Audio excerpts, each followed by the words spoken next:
तो अगला सवाल है मैं सवाल नंबर 12।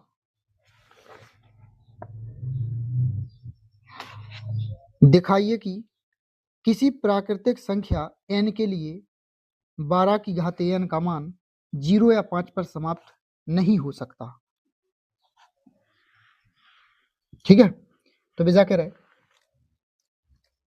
क्या 12 की घाते n, 12 की घाते n बराबर 0 या 5।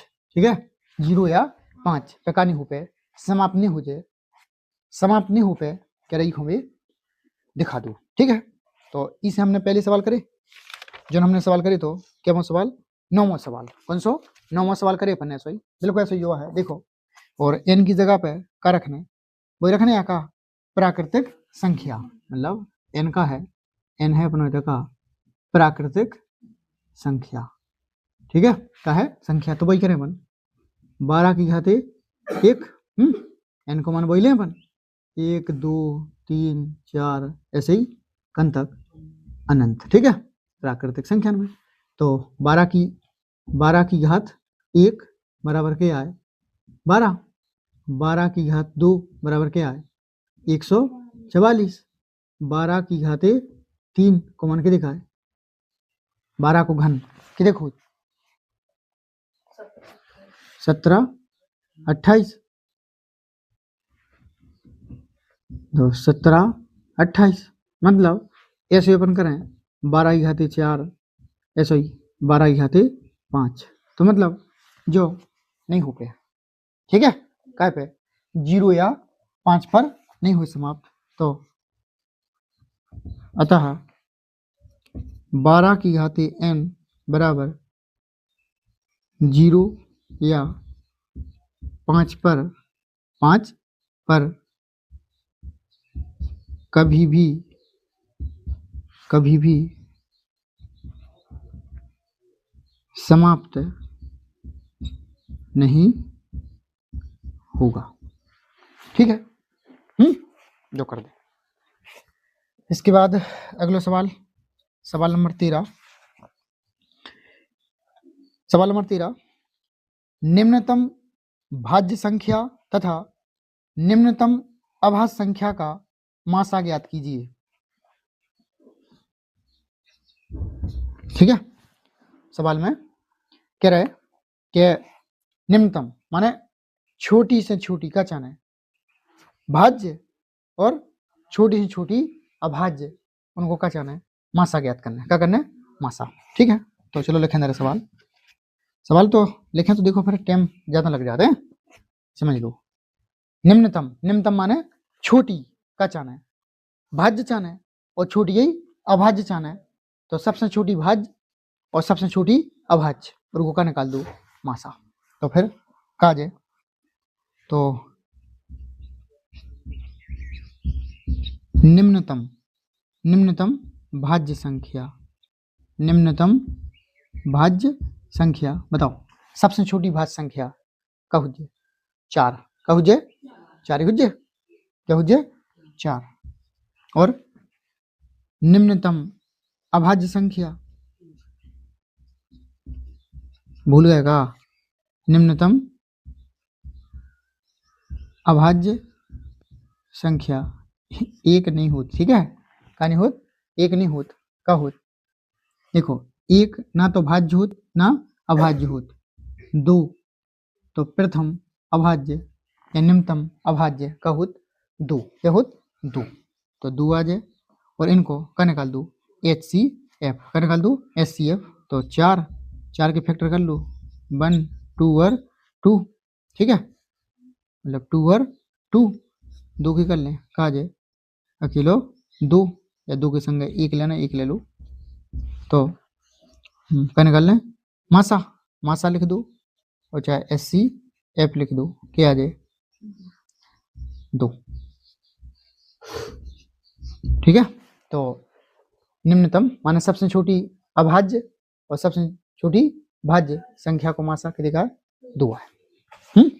ठीक है, इसके बाद अगला सवाल,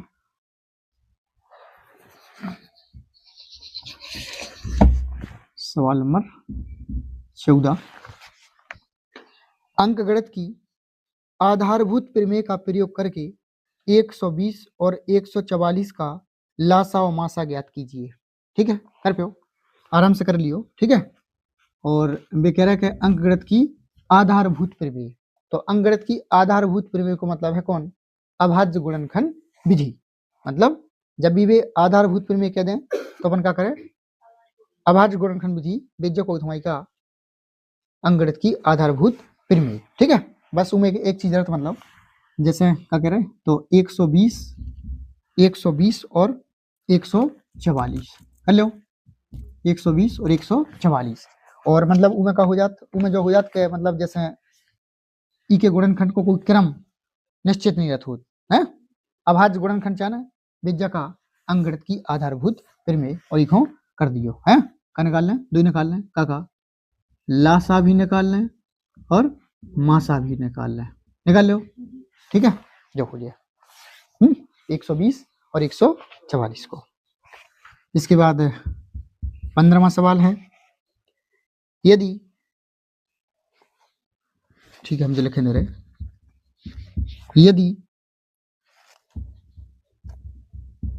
यदि मासा 35,45 बराबर 5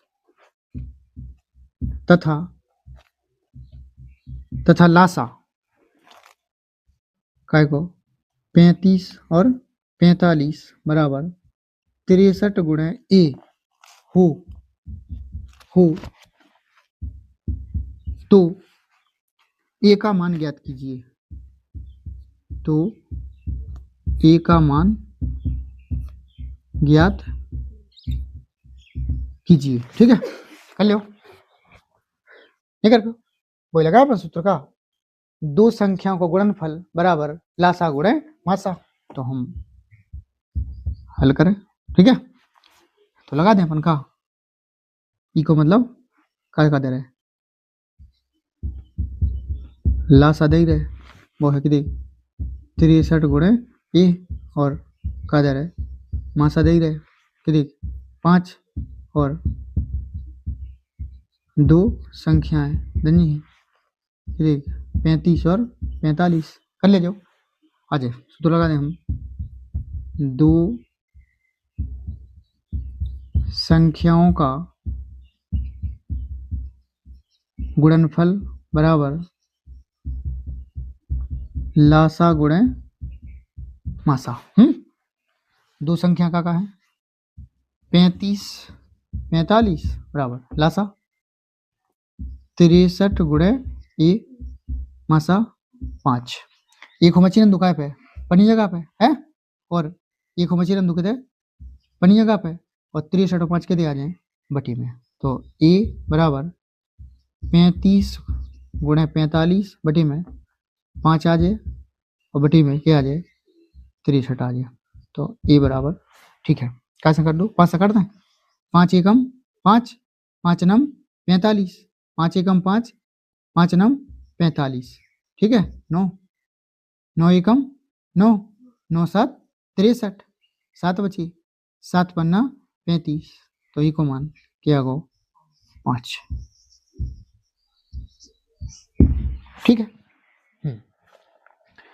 इसके बाद 16 और 17 और बचे।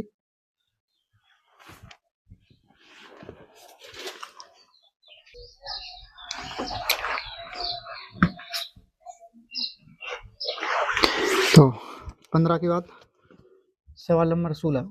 ठीक है,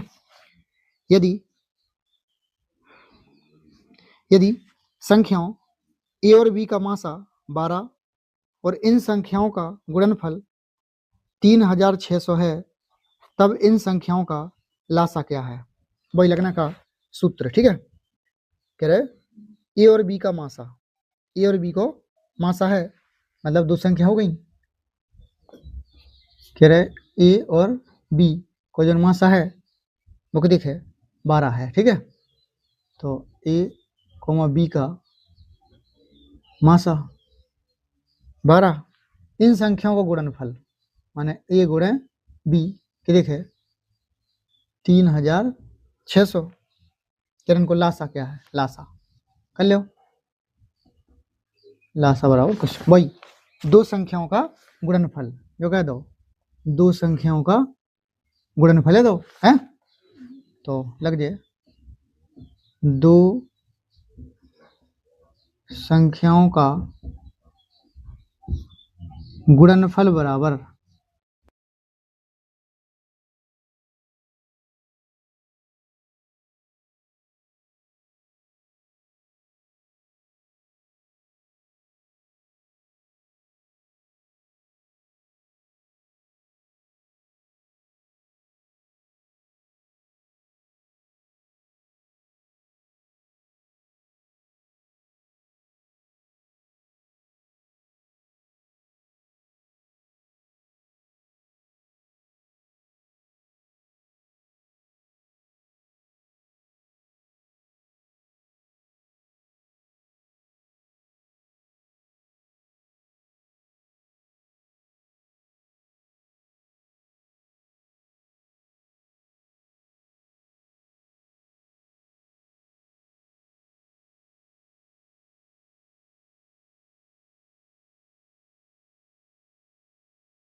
ठीक है। इसके बाद एक प्रश्न वाली और बचे, ठीक है, जो अपने हुआ का खत्म है। आपको समझ लो आ जाए गुणनखंड में कछु नहीं है। 17वां सवाल जो गुणनखंड वृक्ष नीचे से आ जाओ, इनको गुणा करें जो आ जाए, इनको गुणा करें जो आ जाए, और इनको गुणा करें जो आ जाए, इन्हें गुणा करें जो आ जाए। ठीक है, खत्म। तो एक्स वाई जेड के मान आ गए। इसके बाद अगली प्रश्नावली पढ़े अपन। ठीक है, ई की जी में अपन सीखें का सिद्ध करना। ठीक है, कहे हो अपरिमेय संख्या को, अपरिमेय संख्या को क्या करना, सिद्ध करना। ठीक है, सिद्ध करना। ठीक है, अगली में जो, ठीक है करो फिर।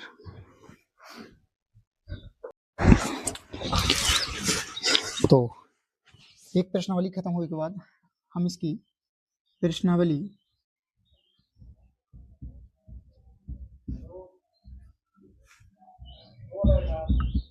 1.2 पढ़े। ठीक है, और प्रश्नावली 1.2 में हमें इमें सिद्ध करने के रूट 3 अपरिमेय संख्या है, मतलब पूरी अपरिमेय संख्या हमें सिद्ध करके बताना है। तो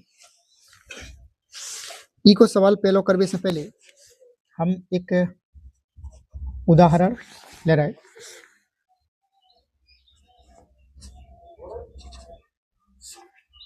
सिद्ध कीजिए, सिद्ध कीजिए कि रूट 3 एक अपरिमेय संख्या है।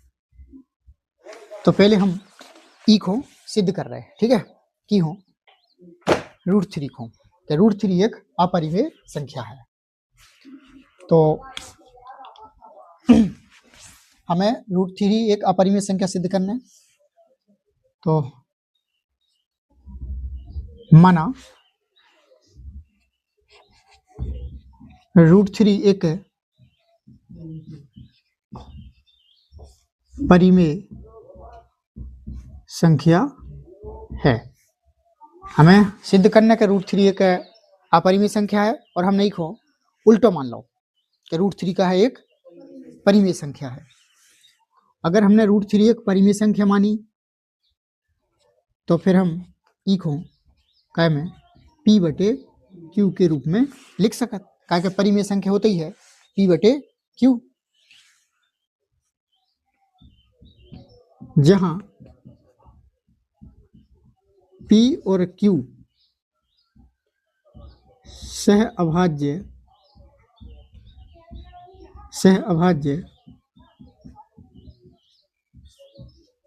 पूर्णांक हैं। जहां पी और क्यू सह अभाज्य पूर्णांक।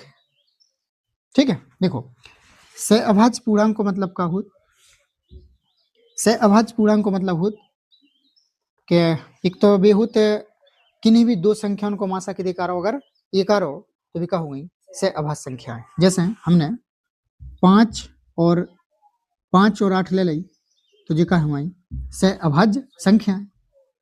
मतलब इनको SCF के देखो एक होत बेका को सह अभाज्य संख्या है। और एक और बात, सहभाज्य संख्या को मतलब होत अगर जैसे 5 है, अगर जब 5 से कट रही तो फिर जब 8 कभी भी कैसे नहीं कटे, 5 से नहीं कटे।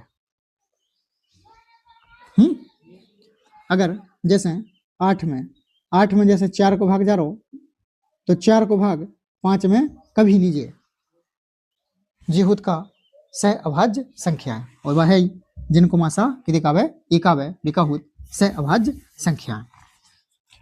तो आ जाए सवाल पे अपन। तो हमने रूट 3 को पी बटे क्यू, जहां पी और क्यू सह अभाज्य पूर्णांक हैं, और जैसे हम दोनों ओर वर्ग करने पर हमें तो दो ही साइड वर्ग करने रहे, रूट 3 को वर्ग कर दें और पी बटे क्यू को वर्ग कर दें। रूट 3 को वर्ग करें सो 3 आ जाए, इतने पी स्क्वायर आ जाए, इतने क्यू स्क्वायर आ जाए। ठीक है, और इतने हम लिखे अगर तो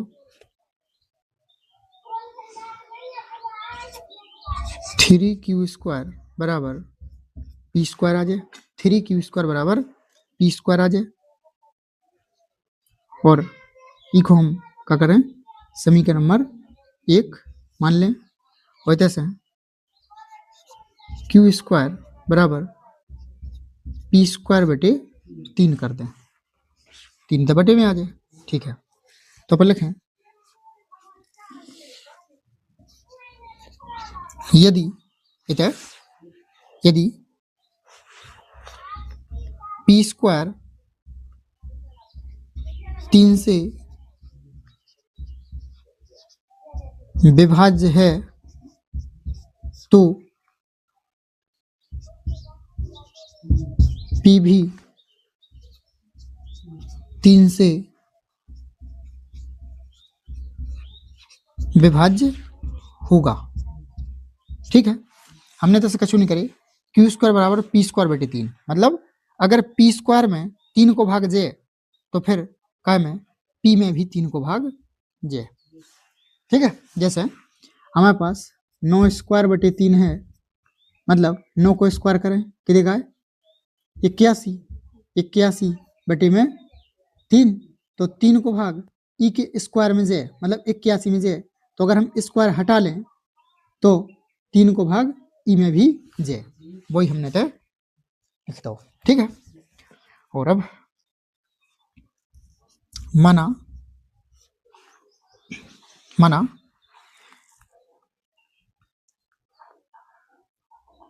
p बराबर 3a। ठीक है, जो हमें मानने अलग से p बराबर 3a, और क्या कर दें, दोनों ओर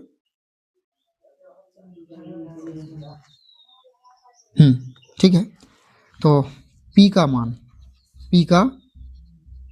मान समीकरण 1 में रखने पर हम p के मान को समीकरण 1 में रखेंगे। समीकरण 1 हमारा जो है 3q² बराबर का है p², का है p², तो 3q² बराबर p की जगह पर क्या रखने 3a, और स्क्वायर है सो स्क्वायर कर देना।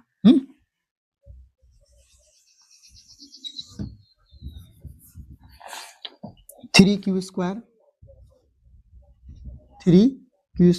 बराबर 3 को वर्ग करें 9 आ जाए, a को वर्ग करें a² आ जाए, जो कि आ जाए 9a²। ठीक है, और हम इतने q² बराबर का आ जाए 9 बटे 3 और a² q² बराबर 3 तरह का 9, 3a²। वही से हम ऐसा करें यो a² पर जगह पे 3 कितने आ जाए बटे में, तो q² बटे में 3, तो इतना भी तो लिखे अपन यहाँ भी यदि q² 3 से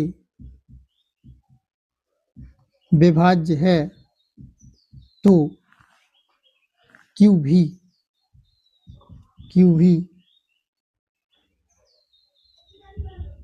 3 से विभाज्य होगा। मतलब ये तो हमने देखे जोन हमारे p और q सहअभाज्य थे, कहते p और q सहअभाज्य थे, तो बे हमारे कोनो एक संख्या से कट नहीं सकत, और ये हमारा p भी कैसे 3 से कट गो है, p में भी 3 को भाग चलेगा और q में भी 3 को भाग चलेगा, तो फिर तो जी कैसे सह अभाज्य की कंडीशन से कितने जा रहा है, बाहर जा रहा है, और जाके सी है बात गलत, क्या के सह अभाज्य संख्याएं कभू एक ही संख्या से कट नहीं सकत, और इते अपन इते का होगा इते वे कट रही, तो मतलब जो अपन ने जो माने हैं का माने के √3 एक परिमेय संख्या है, जो अपन ने का मान लो गलत का होगा, जो गलत होगा, तो फिर हमारी √3 का नहीं बची परिमेय नहीं को है का को है अपरिमेय संख्या। ठीक है, तो अपन लिखे थे क्या लिखें, इससे इससे हमारी कल्पना, जो हमने क्या मानी, इससे हमारी कल्पना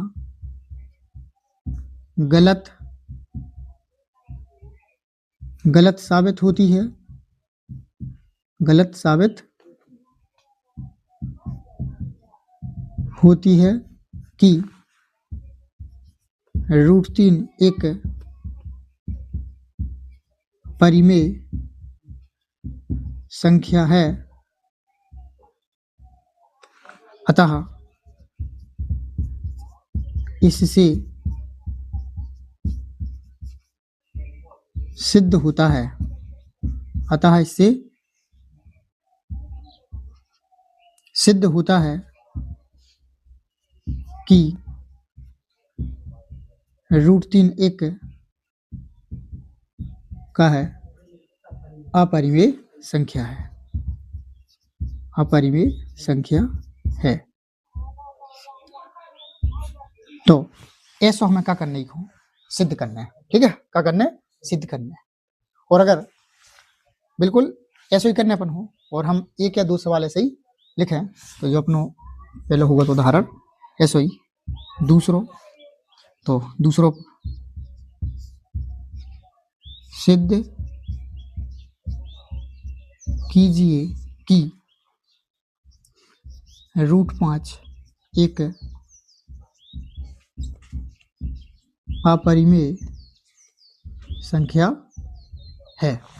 और ऐसे ही सिद्ध कीजिए कि √7 एक अपरिमेय संख्या है, और सिद्ध कीजिए कि और √11 एक अपरिमेय संख्या है। बिल्कुल हमें यही मेथड्स हैं और ऐसे ही हम करत जाए, और जो तरीका भी सही है। ठीक है, अब हो सकत कई जन हो समझ में नहीं आ रहा हो जाए कि कैसे कर दो। देखो सिद्ध करने आते ऐसे ही हो जाए सवाल। ठीक है, सिद्ध और बाकी देखो हो कह रहा हूँ बात अकेली बस इतनी थी, काय पे पी और क्यू पे, काय पे पी और क्यू पे, काय के हमने भी क्या माने थे, सह अभाज्य पूर्णांक।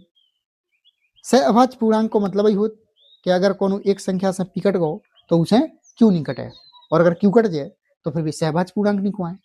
और हमने वही कल्पना को मान के और हमने हुका कर दो गलत साबित कर दो, तो फिर हमारी बात √3 का हो गई एक अपरिमेय संख्या, और वो सिद्ध होगा। ठीक है, और इसके बाद हम फिर ई प्रश्नावली के सवाल करें। ठीक है, तो ये 2, 3, 4 ये हमने 2, 3 उदाहरण दे, जी तुम्हें खुद करने। ठीक है,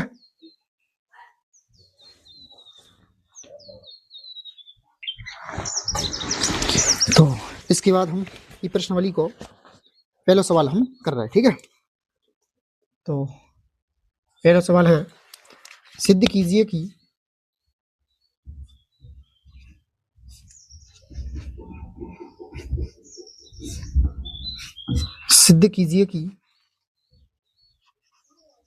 √3 - 1 एक अपरिमेय संख्या है।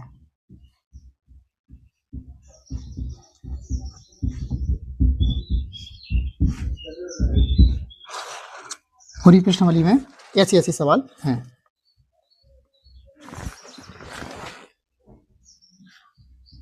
तो हम ही के एक या दो सवाल करवाएं दे रहे, बाकी फिर खुद कर दियो। ठीक है, देखो अगर हमने वो √3 अगर √3 √5 √7 कर लो तो फिर ये सवाल लगावे में आसानी रहता। देखो कैसे लगा ये, तो फिर वही माने अपन माना √3 - 1 √3 - 1 एक कैसी है परिमेय संख्या है, और जब जा परिमेय है तो फिर क्या में P/Q के रूप में लिख लें, और जहां P और Q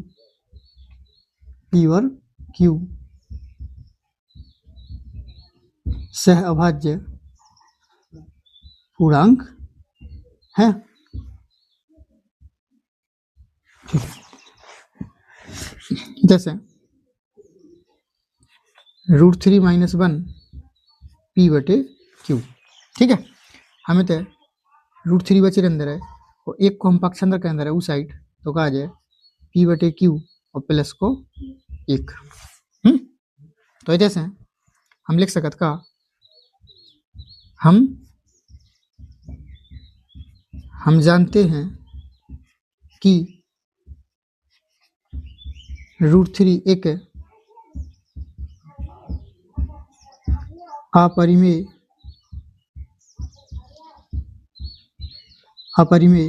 संख्या है, अपरिमेय संख्या है। तो p/q + 1 भी एक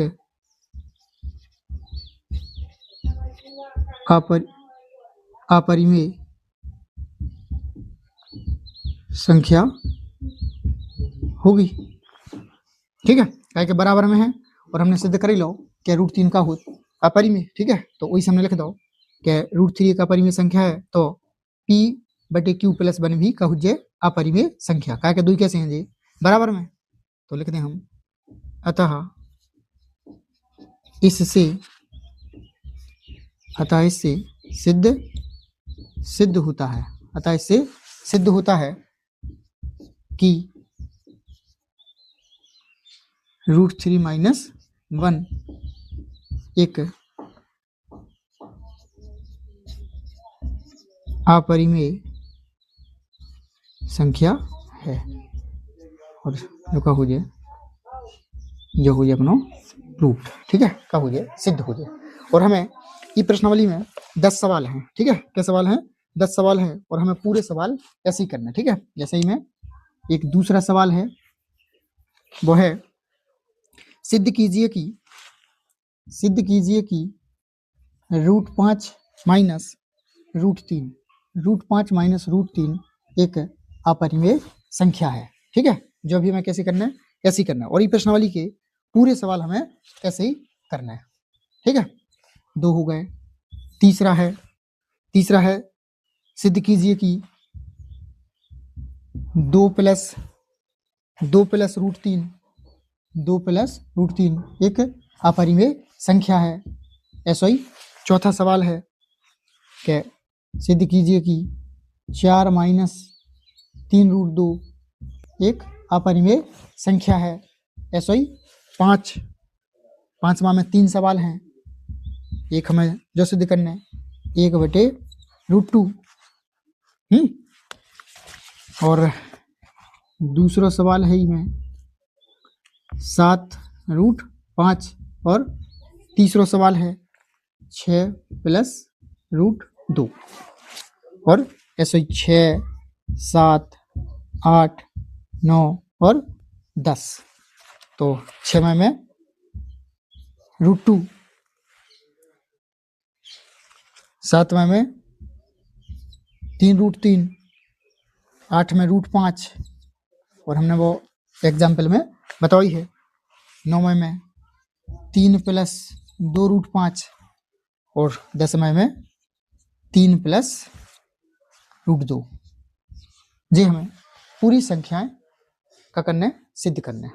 ठीक है, तो ई के हिसाब से हमें जे करत जाने और जब प्रश्नावली हो जाए समाप्त। ठीक है, और अगर इतने समस्या आए तो फिर बताएं तो हम इनको भी करवा दें। जो नहीं आई में से बता जो सो हम करवाएं। ठीक है, नहीं तो जब प्रश्नावली हो गई खत्म। और इसके बाद इमें एक प्रश्नावली और है, वो तो बहुविकल्पवाई प्रश्नावली है और वो हम नहीं करवाएं, वो तो वैसे ही तुम कर ले जाओ। ठीक है, और इसके बाद फिर हम दूसरा लेसन चैप्टर 2 पढ़वो स्टार्ट करें। ठीक है, जी को नाम का है बहुपद। तो फिर अगले वीडियो में का पढ़े अपन बहुपद।